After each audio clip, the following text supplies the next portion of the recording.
Never underestimate compound interest. I think this is the most important sentence in the world of investing. This is the Not Even Wrong podcast. It's October 19, 2020. This is Krim Delco. For the day, the fund is down 6.5%.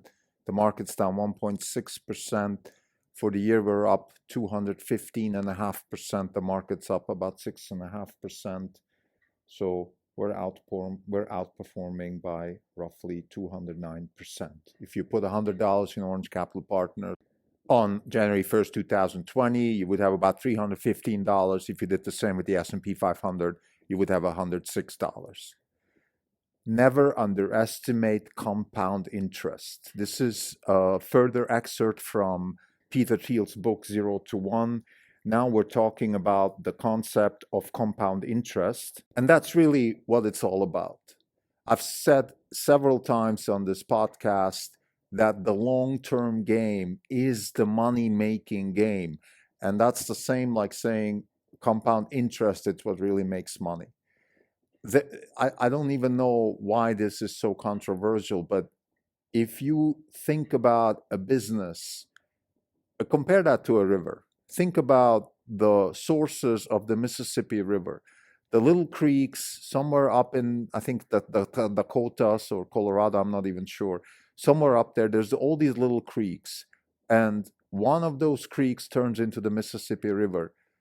All that water, all that mighty water is so much more than all these little creeks. It's the same with business. Find that business that compounds and becomes a giant business. This is what it's all about. This is what Zero to One is all about. And this is why this book is one of the three pillars of Orange Capital Partners. Tesla fits that bill for us. We are on the verge of finding other such investments within the CRISPR space. But fundamentally, the problem is that we have to find a technology that is ready for prime time and an entrepreneur that has definite optimism, like I discussed in my previous episode, in order to generate the compound interest.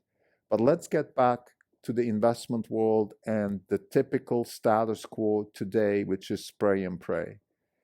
People think of investments as some sort of short-term, 3, 5-year, 10-year, maybe even game. Even venture capitalists think like that. They think, well, let me get in, let me make a few bucks, and let me get out. And people always think, let's say, or something like, oh, well, I doubled my money, I tripled my money, how great. This idea of diversification comes from there too. If you spread enough investments, then some of them will do well.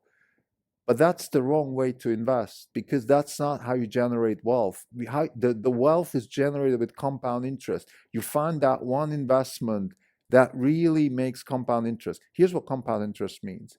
You put $100 into an investment, it gets you 20%, you made 20%. Now, let's compound that over 30 years at 20%. $100 compound over 30 years at 20% gets you roughly $24,000. You make 20% on $24,000, that's almost $5,000. This is the power of compound. This is where wealth is created. Now, once we establish that, now let's think about how do we find those investments. And Thiel is very clear about that. It's about definite optimism and a clear path to a monopolistic business, a legal monopolistic business, which means you have to build an innovation stack and disrupt a large market or create a new market that gives you the ability to capture the wealth in the market. That's it. That's in a nutshell what it is. All the other stuff we do in investing is to some extent a fallacy. Now, what I mean with that is when you look at general Wall Street lingo, diversification, price targets, all these things, they are meant for people to trade, to get in and out, because that's how Wall Street makes money, through commissions and trading. That's how not investors make money. Investors make money with compound interest. Stay in the game long enough to reap the benefits of compound interest. If you invest in Tesla today, you will make a lot more money with your investment in 10 years or 20 years. In 2040, that year will generate a lot more dollars for you than today. But you have to stay in there for that while and grow your capital. So for an investor, and I've spoken about this a while ago, the degrees of freedom we have as investors are actually very little. In fact, it's only one. I choose the investment. I have nothing else I can do. I can't time stuff. I can't value things. None of these things make sense. But what makes sense is find the right investment that fits me. I control the capital I have and the leverage I have. This is very important. Leverage is a key concept in investing, and I think it's often misunderstood. Leverage is understood as a means to make money. In my view, leverage is the one thing that hinders you from making money, because leverage can bring you down. If you buy things on leverage, you run the risk of going bankrupt, and then you can, by definition, not reap the benefits of compound interest. So that means that leverage in my world is a very dangerous and not useful thing. Now, in a zero interest world like we are today, I would say there is a point to be made for some leverage. We at Orange Capital Partners try to keep it between 10 and 20% of assets. So if we have $100, we would sometimes use maybe $110 or $120. So use a bit of leverage. Right now we're about 110. So we have, actually it's more like a 107. So we use 7% leverage. And the reason for that is simple, because we don't want to be wiped out. It's very dangerous to be wiped out. If you use 50% leverage in an investment, so you have $100 and you invest $150 and the stock is down 50%, so you lose $75, so you're left with $25 of equity.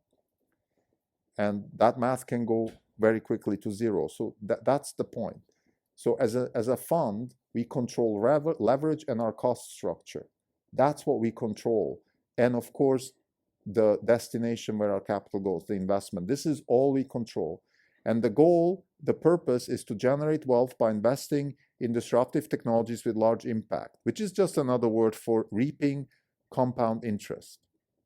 So in his book, 0 to 1, Peter Thiel talks about the compound interest as the only purpose that a fund should be in, at least a fund that is in the business of generating wealth. If you're in the business of generating commissions by marketing yourself, that's a whole different business model. And I don't want to talk about this further here, but I just want to say that that is valid. Of course, you should be maybe a little bit more transparent about it, but okay, that doesn't matter. It's not up to me to judge that. I'm just saying, if you're an analyst that wants to generate commissions, of course you don't care about long-term compound interest. What you want is people to trade. But if you're in the business of generating wealth, your main goal has to be compound interest. This is laws of physics. This is math. This is logic. This is not my opinion. I just want to be clear about this. This is mathematically proven. This is if you want, this is a law of nature of investing. So I'm just stating what is. I'm not saying this is not an ought. This is an is.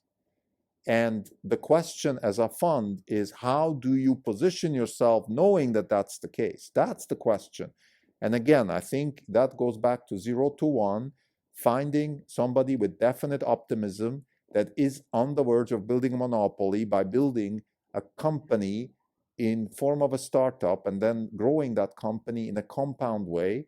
I think our three principles, one is 0 to 1, then the innovation stack and the innovator's dilemma are exactly the best fit for that. Maybe there are others, and I'm happy to hear comments, but for us, this is what matters the most. And we think that by using those principles, we can actually generate the kind of wealth that we promise our investors and that we expect from ourselves. Our goal at Orange Capital Partners is a compound annual average rate of 15%. We are now at 16.5%, so we're exceeding that goal. We believe that in a zero interest rate environment, this is a fantastic return, and we're very happy with that. We believe that with Tesla, we have the potential to generate further, at least mid to high double digit, if not 20s type returns. Some of the best investors in the world have done 20 plus returns. We're not there yet. We're striving to get there. But no matter how you look at it, it's It's the compound interest that really gets you to those types of returns. There is no other way to do it. And I just want to, as a summary, get back to what we believe is the right way to do it. And I also want to point out the things that we believe are wrong. The right way to approach an investment is to find an entrepreneur with definite optimism and a plan with intelligent design to build a large business in a disruptive market that is either new or disrupts an existing market by building an innovation stack. The way not to do it is to spray and pray, to spread your investment in a diversified way, hoping that some of them make money. The way not to do it is to trade, to try to value stocks. We believe valuation is an oxymoron because valuing a stock implies that not just you have a right way to model it, but you also have to have a model of how the market is going to value the particular cash flow that you modeled in your model. And we believe that valuing the market is not the right way to think about investing because we don't have the tools and the capabilities of valuing stocks. We have some hints. For example, the real interest and the risk premium on the real interest, the equity risk premium on the real interest. So the difference between what real interest rate is and the equity risk premium that is implied in the market is an approach, is usable. We can use Black-Scholes to even calculate some of those numbers. And we believe that, for example, with real interest rates at negative, the 30-year real interest rate is right currently about minus 1.5%. So we have an equity risk premium of maybe 7%. So that puts an expected return on equities of around 5-6%. So the cost of equity is something between 5 and 7%. And therefore, of course, if you have a compound return of 15 to 20 or 30%, like a Tesla, then that, of course, spikes that value of that company much, much higher. And therefore, the stocks relative to the equity risk premium based on the real interest rates, most of these growth stocks are still massively undervalued. And the reason they're massively undervalued is because it takes time for the market to adjust to the lower real interest rates because that's only been a few months. Therefore, to conclude this episode, our view is that the compound interest is the only way to generate wealth, that stocks that offer that, such as Amazon, Tesla, and some other stocks in the market, are still massively undervalued relative to the equity risk premium based on the real interest rates. And the reason for that is because the market just takes some time. So we're very comfortable with our investments.